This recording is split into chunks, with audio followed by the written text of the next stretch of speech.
Operation tiger गेल्या अनेक महिन्यांपासून या ऑपरेशन टायगरची चर्चा राज्यभरात नव्हे तर देशभरामध्ये होती आणि अखेर हे ऑपरेशन टायगर पूर्ण झालेलं आहे, ज्याच्यामध्ये उद्धव ठाकरे यांच्या 6 खासदारांनी त्यांची साथ सोडलेली आहे आणि एकनाथ शिंदे यांच्या शिवसेनेमध्ये ते जाणार आहेत। मुळामध्ये या एकनाथ शिंदे यांच्या टायगर ऑपरेशनला अनेक महिन्यांपासून जरी सुरुवात झालेली असली तरी त्याची महत्त्वाची सुरुवात आहे ती 10 जूनच्या एकनाथ शिंदे यांच्या दिल्ली दौऱ्यापासून सुरू झालेली आहे। 10 जून रोजी एकनाथ शिंदे हे दिल्लीच्या एनडीएच्या बैठकीमध्ये आलेले होते, आपण पाहिलं होतं आणि याच बैठकीनंतर दिल्लीतल्या भाजपच्या वरिष्ठ नेत्यांशी त्यांची याच संदर्भात चर्चा सुद्धा झालेली होती।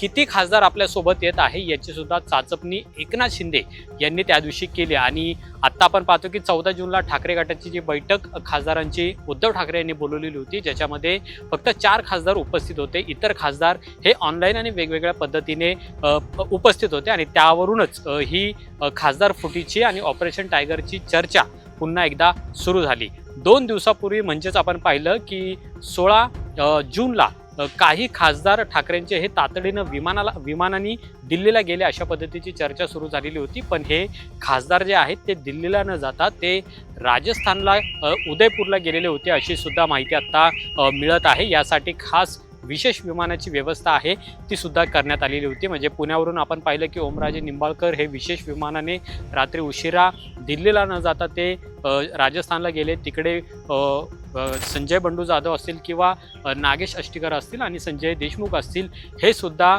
नांदेडच्या विमानतळावरून एका विशेष विमानाने राजस्थानला गेले। सुरुवातीला ही चर्चा अशी चाललेली होती की हे सगळे खासदार जे आहेत ते दिल्लीला रवाना झालेले आहेत आणि काल दिवसभर ते दिल्लीमध्ये होते अशा पद्धतीची चर्चा होती। मात्र याच्या मागची जी बातमी समोर आलेली आहे ती अशी आहे की इतरत्र ठिकाणावरून म्हणजे महाराष्ट्रातून हे खासदार विशेष विमानाने राजस्थानला गेले। राजस्थानमध्ये उदयपूर या विमानतळावर ते उतरलेले होते आणि तिथंच एकनाथ शिंदे हे सुद्धा पोहोचलेले होते। म्हणजे त्यात रात्री बघा एकनाथ शिंदे सुद्धा दिल्लीला रवाना झाल्या अशा पद्धतीच्या चर्चा सुरू होत्या, पण एकनाथ शिंदे काही दिल्लीला नाही गेले, ते सुद्धा राजस्थानमध्येच उदयपूर विमानतळावर गेले।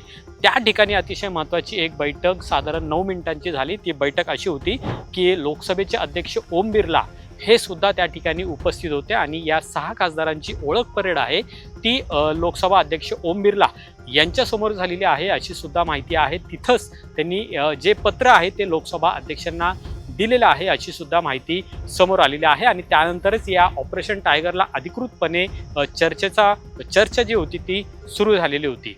सध्या आपण पाहिलं काल दिवसभर हे सगळे खासदार दिल्लीमध्ये असतील अशा पद्धतीच्या चर्चा होत्या। काही खासदार म्हणत होते की आम्ही आमच्या मतदारसंघामध्ये आहोत।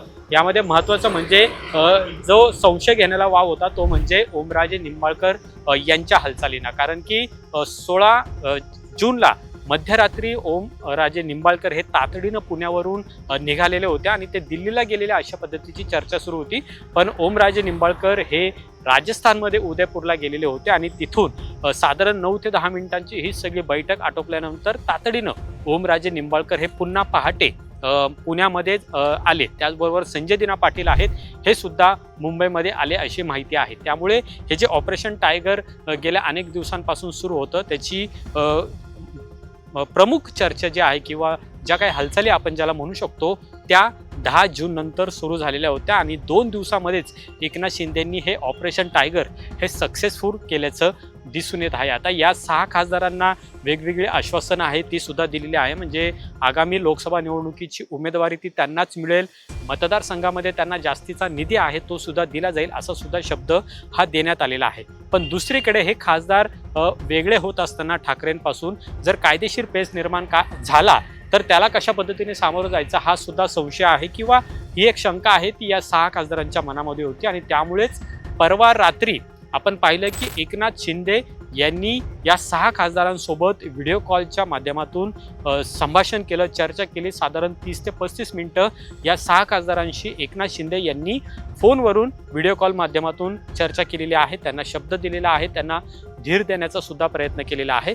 कारण उद्धव ठाकरे यांच्याकडे जे 9 खासदार होते 9 पैकी 6 खासदार जर फुटले तर त्यांचं जे 2/3 बळ आहे संख्याबळ ते पूर्ण झालेलं आहे. त्यामुळे कोणताही धोका आहे तो या खासदारांना नाहीये किंवा त्यांच्या सदस्यत्वाला सुद्धा नाहीये, हे सुद्धा एकनाथ शिंदे यांनी पटवून दिलेलं आहे. त्याचबरोबर जो गट तुम्ही निर्माण केलेला आहे तो गट शिवसेनेवर म्हणजेच उद्धव बाळासाहेब ठाकरे यांच्या शिवसेनेवर सुद्धा दावा करू शकतो, असं सुद्धा म्हटलेलं आहे. हे झालं 30 ते 35 मिनिटांचं या 6 खासदारांसोबतचं एकनाथ शिंदेंचं संभाषण आणि त्याच्यामध्ये ते 6 खासदार समाधानी झाले आणि त्यानंतरच जी पुढची चर्चा आहे ती सुरू झाली आणि जे पत्र आहे ते सुद्धा लोकसभा अध्यक्ष ओम बिर्ला आहेत यांना दिलेलं आहे. काल मात्र दिवसभर याबाबतची कोणतीही अधिकृत प्रतिक्रिया आहे ती एकनाथ शिंदे यांच्या शिवसेनेकडून देण्यात येत नव्हती. अतिशय गुप्तता खरं तर एकनाथ शिंदे यांनी या संपूर्ण ऑपरेशन टायगरमध्ये पाळलेली पाहायला मिळालेली आहे. 2 दिवसापूर्वी ज्यावेळेस अशा चर्चा सुरू होत्या की एकनाथ शिंदे हे दिल्लीला रवाना झालेले आहेत, तर एकनाथ शिंदे हे दिल्लीला नव्हते, तर ते या खासदारांना आणि ओमप्रकाश बिर्ला जे लोकसभा अध्यक्ष आहेत यांच्यासोबत एक बैठक घेण्यासाठी ते राजस्थानला उदयपूरला गेले आणि तिथं त्यांच्यामध्ये बैठक झाली. हे सगळं होत असताना एकनाथ शिंदे हे दिल्लीला आले. काही काळ ते तिथं दिल्लीमध्ये राहिले आणि पुन्हा ते दिल्लीमधून मुंबईला काल रवाना झाले, म्हणजे ठाण्याला त्यांच्या निवासस्थानी गेले. हे सगळं आपण पाहिलं. या दरम्यानच्या काळामध्ये उद्धव ठाकरे यांच्या शिवसेनेच्या खासदारांना असं वाटत होतं की ऑपरेशन टायगर सक्सेस झालेलंच नाहीये किंवा अशा पद्धतीचं पत्र हे सुद्धा समोर आलेलं नाहीये किंवा याबाबतचा अधिकृत फोटो आहे तो सुद्धा समोर आलेला नाहीये. पण या सगळ्या कायद्याच्या कचाट्यात या खासदारांना अडकता येऊ नये यासाठी एकनाथ शिंदे यांनी अतिशय मास्टर प्लॅन आहे तो यामध्ये आखलेला दिसून आलेला आहे. आणि त्यानंतरच आता आजची जी उद्धव ठाकरे यांच्या शिवसेनेची संसदीय मंडळाची जी बैठक होती, ज्या बैठकीला हे 6 खासदार अनुपस्थित राहिले आणि एकनाथ शिंदे यांच्या ऑपरेशन टायगरवर शिक्कामोर्तब झालेला आहे. आता पुढे काय असा प्रश्न हा निर्माण झालेला आहे. पुढे एकनाथ शिंदे यांच्या शिवसेनेमध्ये हे 6 खासदार कधी प्रवेश करतील असं सुद्धा विचारलं जात आहे. कारण उद्या शिवसेनेचा 60वा वर्धापन दिन होते. दोन्ही शिवसेनेचा हा वर्धापन दिन साजरा होईल मुंबईमध्ये. पण हे 6 खासदार नेमके कोणत्या पक्षाच्या व्यासपीठावर दिसून येणार याची सुद्धा उत्सुकता आहे. पण आपल्याला जी माहिती मिळालेली आहे त्यानुसार हे खासदार अजूनही अज्ञात ठिकाणी आहे. म्हणजे जी माहिती मिळते ती आपल्याला जयपूरमध्ये हे खासदार असल्याची माहिती आहे. त्यातले किती खासदार हे सध्या महाराष्ट्रामध्ये आहे हे सुद्धा पाहणं महत्त्वाचं असेल. पण 21 जूनला या 6 खासदारांचा अधिकृतपणे एकनाथ शिंदे यांच्या शिवसेनेमध्ये प्रवेश होईल असं सुद्धा बोललं जात आहे. कारण की 21 जून 2022ला एकनाथ शिंदेंनी जे बंड केलेलं होतं 30 तारीख आता ही धरली जात आहे असं सुद्धा बोललं जात आहे. त्यामुळे 21 जूनला या 6 खासदारांचा एकनाथ शिंदे यांच्या शिवसेनेमध्ये प्रवेश होऊ शकतो.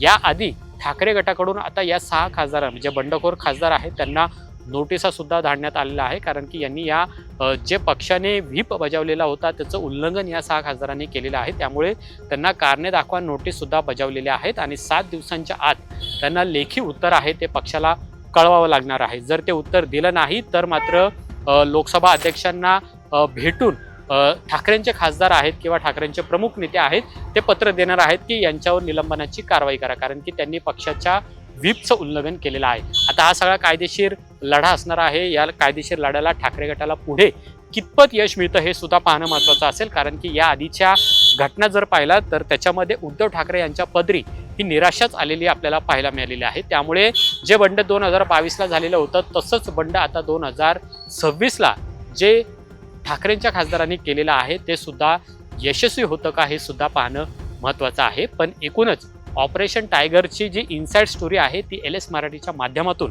आम्ही तुम्हाला सांगितलेली आहे. कॅमेरामन रोहित वनकटेसह अमोल धर्माधिकारी, LS मराठी, दिल्ली.